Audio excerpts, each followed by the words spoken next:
आज देखते हैं कि किस तरीके से मणिपुर जो है वो भारत संघ का भाग बना और कश्मीर की क्या स्टोरी थी, कश्मीर की क्या कहानी थी जो भारत का हिस्सा बना और किस तरीके से बना, किस नाटकीय ढंग से बना, उसके बारे में देखते हैं।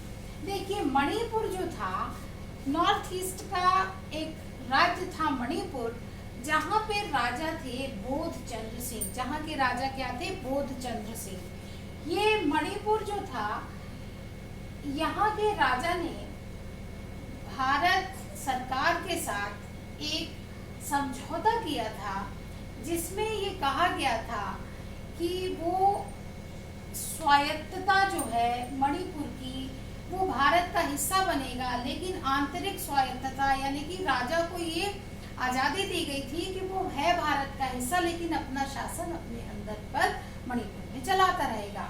ये बात हो गई। लेकिन क्या हुआ कि जनता जो चाहती थी कि राजा का शासन नहीं, भारत संघ का पूरी तरीके, जनता ने दबाव डाला, राजा जनमत का जो दबाव पड़ा, उसके चलते राजा को वहां पर इलेक्शन कराने पड़े, राजा को वहां पर चुनाव कराने पड़े। मणिपुर की जनता के दबाव में जून 1948 में वहां पर इलेक्शन हुए। डेट सारी याद रखिए, जून 1948 में वहां पर चुनाव हुए और वहां पर संवैधानिक राजतंत्र यानी संवैधानिक तरीके से वहां पर चुनाव हुए और संवैधानिक राजतंत्र यानी मोनैर्की तो थी, लेकिन कॉन्स्टिट्यूशनल मोनैर्की वहां पर कायम की गई। पहली बार देश में ऐसा हुआ है जब वयस्क मताधिकार यानी कि एडल्ट फ्रेंचाइज से इलेक्शन हुए थे। तो भारत में पहली बार वयस्क मताधिकार का प्रयोग कहाँ हुआ था? आप नो डाउट आप बोलेंगे मणिपुर में। तो मणिपुर में पहली बार एडल्ट फ्रेंचाइज का यूज हुआ और इलेक्शन हुए। उसके बाद क्या हुआ कि मणिपुर की जो कांग्रेस थी वो ये चाहती थी कि जो मणिपुर है वो भारत का हिस्सा बन जाए, क्योंकि निर्वाचन हुआ, उसके बाद वहाँ की विधानसभा बनी। लेकिन जो दूसरी राजनीतिक पार्टियां थी वो नहीं चाहती थी कि मणिपुर भारत का हिस्सा बने। लेकिन जो वहाँ के राजा थे और मणिपुर की जो कांग्रेस का ओपिनियन था, वहाँ का राजा भारत संघ का हिस्सा बन गया। इसलिए वहाँ की जो जनता है उसमें ये आक्रोश देखने को मिलता है। अक्सर आपको मणिपुर में कुछ डिस्टरबेंस देखने को मिलता है। वो जनता के अंदर जो वो गुस्सा है, एग्रेशन है, वो बीच बीच में सामने आता रहता है। तो इस तरीके से मणिपुर जो है, इसमें बहुत सारी चीजें याद रखने की है। राजा और जनता के बीच में समझौता हुआ था, जनमत के दबाव में वहां पर इलेक्शन हुए थे, राजा का नाम नो डाउट याद रखना ही है। वहां पे संवैधानिक राजतंत्र जो था वो चुनाव के बाद कायम हुआ और पहली बार भारत में वयस्क मताधिकार का प्रयोग हुआ था। इसको भी हम ध्यान रखेंगे और इस तरीके से मणिपुर भारत संघ का हिस्सा बना। अब चलते हैं स्टोरी पर कश्मीर की। जम्मू कश्मीर भारत का हिस्सा कैसे बनता है, इसके बारे में देखते हैं कि जम्मू कश्मीर में पॉपुलेशन तो मुस्लिम थी, हिंदू थी, दोनों थी, लेकिन वहां का राजा जो था वो था राजा हरि सिंह। राजा हरि सिंह, क्योंकि कश्मीर की आप पोजीशन अगर मैप में देखते हैं तो वो एक ऐसा है कि वो पाकिस्तान से भी टच कर रहा है और वो इंडिया से भी टच कर रहा है, लेकिन वहाँ का राजा ये चाहता था कि हम इंडिपेंडेंट रहें, हमको किसी के साथ नहीं मिलना है, हम अलग रहेंगे।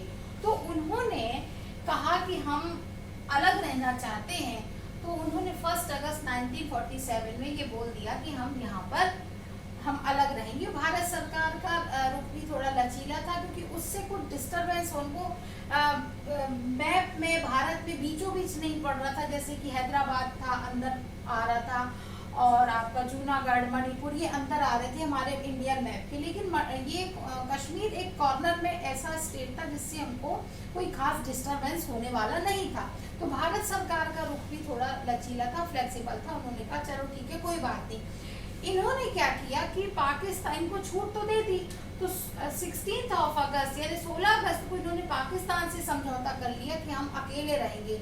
और राजा जो हरि सिंह थे ये बड़े ही अलोकप्रिय राजा थे। इन्होंने सोचा कि हम भारत से भी इस तरीके का समझौता कर लेंगे, लेकिन वहाँ की जो जनता थी वो इन्हें पसंद नहीं करती थी।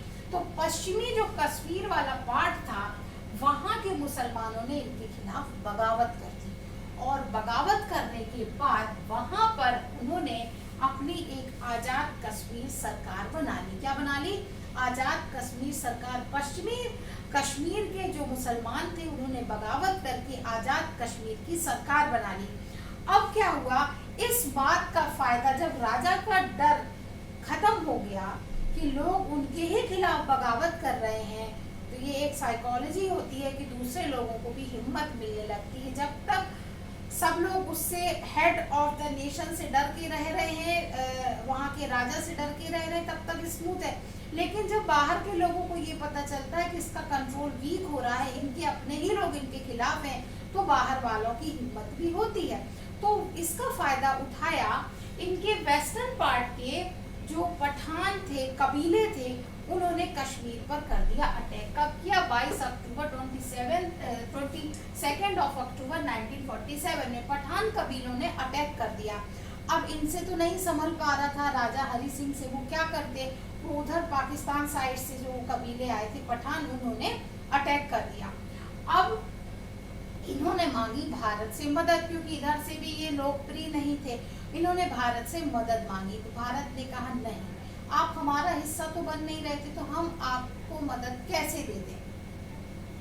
आपको अगर हेल्प चाहिए तो उसके लिए पहले आपको बस वही एग्रीमेंट पर सिग्नेचर करने हैं, भारत संघ का हिस्सा बनना है, तभी हम आपकी मदद करेंगे, नहीं तो नहीं। इंस्ट्रूमेंट ऑफ एक्सेशन पर सिग्नेचर आपको करने पड़ेंगे।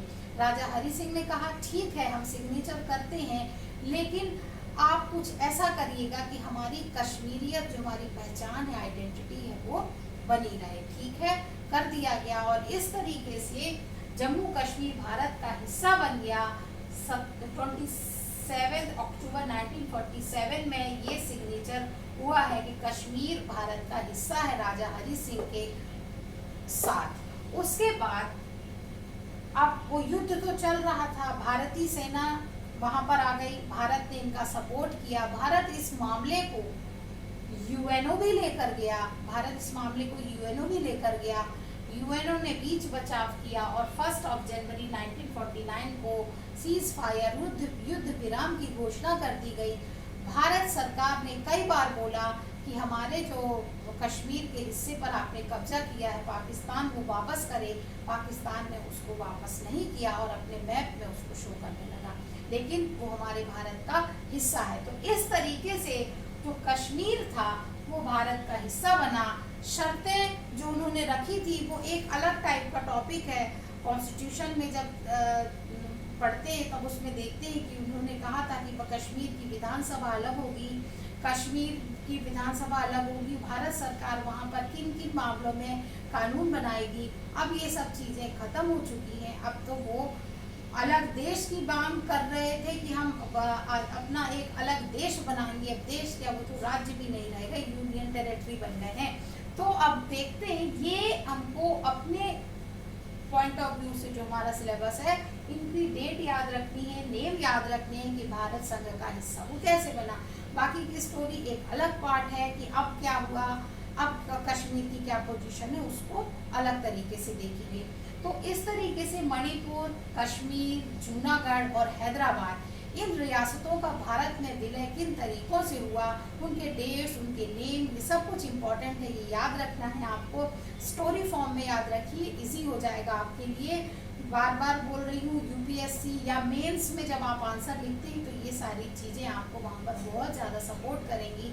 इसके अलावा जो 12th पॉलिटिकल साइंस वाले बच्चे हैं उनके लिए भी ये बहुत यूज़फुल इंफॉर्मेशन है, तो वो इसको भी वो कर सकते हैं। एमसीक्यूज आपके आते हैं, डिटेलिंग आपको बता दी है, तो आप आंसर भी अपने इजीली लिख सकते हैं। स्क्रीनशॉट ले लीजिए, उम्मीद है आपको ये समझ में आ गया होगा।